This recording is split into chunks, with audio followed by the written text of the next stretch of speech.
Welcome back and welcome to the official start of the NBA season for your Orlando Magic. After many long months coming off a Game 7 loss in the playoffs versus the Cleveland Cavaliers, the Orlando Magic are back in action playing meaningful basketball, and they open up tonight against the Miami Heat in Miami, and they absolutely take care of business and dominate the opponent. Very reminiscent of last season's opening night versus the Houston Rockets, where we once again very convincingly took care of business. We come in once again and do it again tonight. Now, I'm not gonna lie, I did not think that this game will go like this at all, because the Miami Heat are a very tough opponent. They're gritty, they're low scoring, gritty, pretty much just like us. But this season's Magic might be different, man. The first half was very back and forth, lots of lead changes. I at one point the commentator said how many lead changes were in the game just in the first half. But after a extremely long halftime, coming out, the Magic, they might have been mad because they had to wait so long. I think it was a 25-minute halftime for Pat Riley's some sort of ceremony, I think naming the court after him. Maybe our guys were not fans of that whole fiasco, because they came out the second half and it was a completely different ball game for both teams. For the Magic, in a great way. For Miami, it was just ugly. And we're going to get into it more in the video when I go over some personal player stats. But honestly, I didn't think we played that good.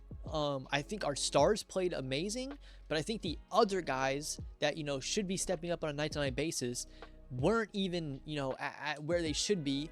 And we still very convincingly take care of business. And we've been saying for 2 years that this team is going to lock in and win games on their defense, and tonight they absolutely just crushed it in that side of the ball, only allowing the Heat to 97 points, and that doesn't even tell the full story itself because of how many minutes were blowout minutes in this game. Now, I don't know if this was the game plan for tonight, but if they went into this game saying that the two stars of the Heat, Bam and Jimmy Butler, were who they wanted to target and completely shut down, they absolutely killed it, because those guys were, I don't want to say useless on the court tonight, but they were nowhere near their level of basketball that they have been playing there for the past couple of years. Jimmy Butler tonight, 3 points, 4 rebounds, 5 assists, and 1 of 8 from the field, and tied for a team high -30, tied with his co-star Bam Adebayo, who in 25 minutes only had 9 points, 5 rebounds, and went 1 of 5 from the field. 5 shot attempts is already low enough, and Bam is a big, you expect him to do a lot of his work in the post,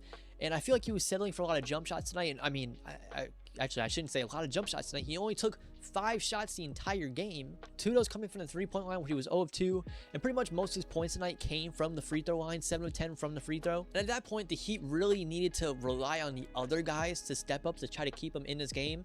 And it just wasn't working. The Magic defense was absolutely hounding everybody. And now heading over to the Magic side, I mean, like I said, not everyone even played great, but the ones who did play good played amazing and absolutely dominated this game. Let's start off with the all-star himself, Paolo Banchero, 31 minutes, 33 points, 11 rebounds, and 3 assists. And another bright spot on a 50% from the field and 50% from 3, 4 from 3 tonight. So, 8 threes for Paolo and hitting 50% of them. We would take that every single night. And he did this while being a insane plus 42 for the game tonight. And then don't look now, it's only game 1.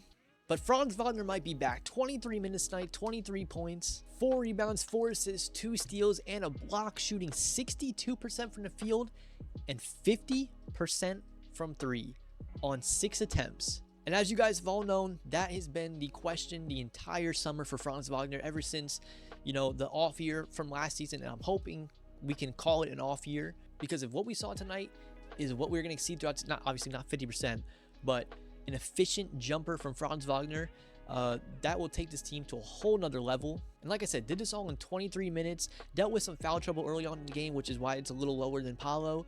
And then the second half, we didn't need his efforts as much. The lead was 30, pushing 40. And if you watched that game, you would know that all the work was done in that third quarter. We came out in that third quarter just lights out, and Miami could not do a single thing on offense and on defense. They could not stop us, and they could not score on us. And going over to, I don't want to say the man of the night, but giving us a performance that we have not seen out of him ever. It was a career high, or tied a career high for him. Gary Harris tonight, 21 minutes, 18 points, 6 of 9 from 3. Like I said, 6 threes, tying a career high for him. And I'll admit, I was iffy on Gary Harris, especially after last season. He played good in the playoffs, but just all last season for our 3-point shooter, he was slightly inconsistent, slightly being generous. And I always did feel like he played a little better off that bench role. And now this season, with him presumably being locked into a permanent bench role, if this is the type of stuff we can expect from him, it just, like I said, it brings our team to a whole nother level because he provides shooting, he's a good defender, and it gives the second unit an extra punch that may be needed at times. And then with that, we saw Anthony Black come in, and I think he played pretty good. 27 minutes, 10 points, 6 rebounds, 4 assists. He did get a little extended run because Jalen Suggs got into some foul trouble. We'll get into that when we get to him. Did knock down a 3, was an overall plus player on the night. And with Anthony Black, the offense is going to come to him, but we know what he can do right now is play defense. And with how much this team, appreciates and loves playing defense, that is always, a nice extra on the floor. But it was nice this year to see him come out right away, get into double digits, get some assists, get some rebounds, and, really be more aggressive. And then Mo Wagner tonight, 16 minutes, 7 rebounds, 6 assists. The Mo Wagner special, he's going to come in, plays 15 to 20 minutes, score some buckets, spin moves, layups, and then grab a couple rebounds on the way there. Maybe hit a 3, which I think he did knock down 1 tonight. And then finally, I forgot to mention Wendell Carter Jr., who played 26 minutes, only had 8 points, but he had 14 rebounds, which is, first of all, going up against Bam Adebayo. That was a matchup I was a little not worried about, but I was, keeping an eye on because Bam is a talent. And I didn't fact check this or anything, but I feel like it has been a very long time since, Wendell at one point was a walking double-double for this team. And I feel like last season, obviously he dealt with so much last season, and I feel like a 14 rebound game against, a top tier center. If we can get this Wendell on a glass, especially this season, listen, another huge plus for this team. And now let's get to Jalen Suggs, who in 12 minutes, he had 11 points, 2 rebounds, 4 assists. And just like Franz, ultimately came in right away, dealt with foul trouble, picked up a couple quick ones in the first half, which did lead for him to have to, be sat a couple minutes. Even though in second half, he came out and pretty much like erupted. And really helped boost that, run that we made in that third quarter, which then, led him to being sat because, the blowout time. So, he put in work for only 12 minutes. The foul trouble doesn't concern me too much. I wish he would kind of calm down a little bit because if this was a close game, we would need him. But at the same time, you can't really tell Jalen Suggs to calm down because that's what makes Jalen Suggs. That's what got him, 150 million. But overall, just a good night for Jalen Suggs. Like I said, nothing stat-wise that would blow your mind, but when you consider the time played, it's a really good game for him. Now, let's get into KCP. Orlando Magic debut for Kentavious Caldwell-Pope. The defense was there. The defense was as advertised, I think. Offensively, it wasn't the preferred debut for him. Now, we do walk away with a win, a very convincing win. I would have loved to see Kentavious knock down some threes. Only 3 points tonight, coming all from the free throw line, 0 of 5 from 3. I'm not worried by any means. I mean, it's still a brand new everything for Kentavious. Like system, team, teammates, everything. It's gonna, there needs to be some time to wrinkle out everything and for him to get comfortable. And when you think about his preseason, it was a very short preseason. We only had 3 games. He didn't play in the second one. He didn't play that much in the first one. His really only real preseason run was that last one versus the Sixers. So as of right now, I'm not worried at all in that regard with the shooting. I mean, we know who KCP is. We know he's a shooter. It's not like he's just gonna completely fall off once he comes to the Magic.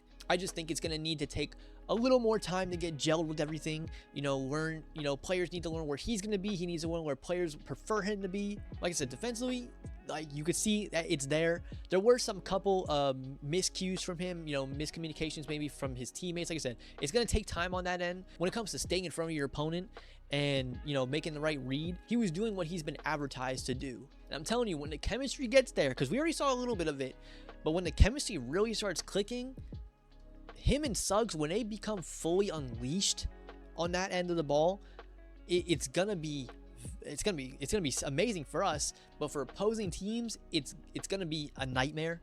And then finally tonight, Cole Anthony, 17 minutes, not the game we would have liked for him to see. He did have 6 assists and 3 rebounds tonight, but 0 points, 0 of 7 from the field. I was really hoping that Cole would come out and just, snap out of whatever he's been in. Because even to end last season, he didn't look great. In the preseason, he didn't look that great.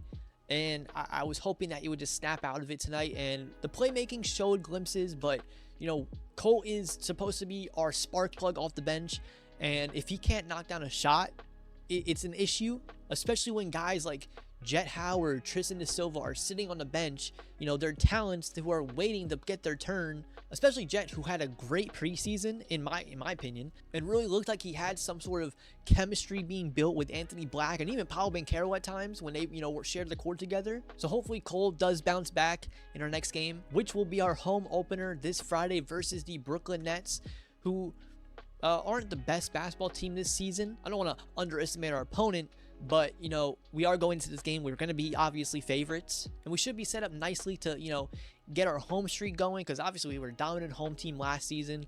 So going in against an easier opponent, like I said, I don't want to underestimate anybody yet, but it would be very nice to get the season started not only 2-0, but 1-0 on the road, 1-0 at home. This is a much different look Brooklyn Nets team than we saw last season. Obviously, they had Mikal Bridges, who's now New York Knick. Ben Simmons is back. I don't think we saw Ben Simmons at all last season when we played. I know he played a little bit, but I don't think we ever came in contact with him. We'll probably see much bigger roles from Cam Thomas, Cam Johnson, but ultimately we are in the driver's seat to win this game, and it would be very nice to, like I said, start the season 2-0. We do have to play a back-to-back. That is the first night of a back-to-back. We play the Grizzlies in Memphis, which I was initially a little annoyed about, already we're gonna do the back-to-back thing. But if you look, Memphis is also on the second night of a back-to-back, and they've also been dealing with some injuries. Gigi Jackson will be out. They're playing right now. I have the game open over here. I'm watching. Jaren Jackson Jr. is out tonight, so I don't know if we'll see him on Saturday. But yeah, overall, I feel good going into the weekend, especially after what we saw tonight. I feel good about going most matchups, and hopefully this is just the beginning of yet another great season for this Magic team. So with that, if you guys did enjoy the video, please feel free to like and subscribe. Along with that, comment down below how you're feeling about the season. I know a lot of you guys are gonna be very excited about this win. Be sure to point out anything you picked up on or saw that I didn't go over in this video. I did have a little watch party at my house for this game. I wasn't at my computer locked into it as much as I would be. But I feel like I did get a pretty good understanding of the game. I went over and watched some stuff after the fact. And yeah, I'm ready for Friday. I'm ready to get in Kia Center once again and play meaningful basketball and watch the guys, in front of a hopefully sold out home crowd. So with that, I will catch you on the next one, and I'm out. Peace.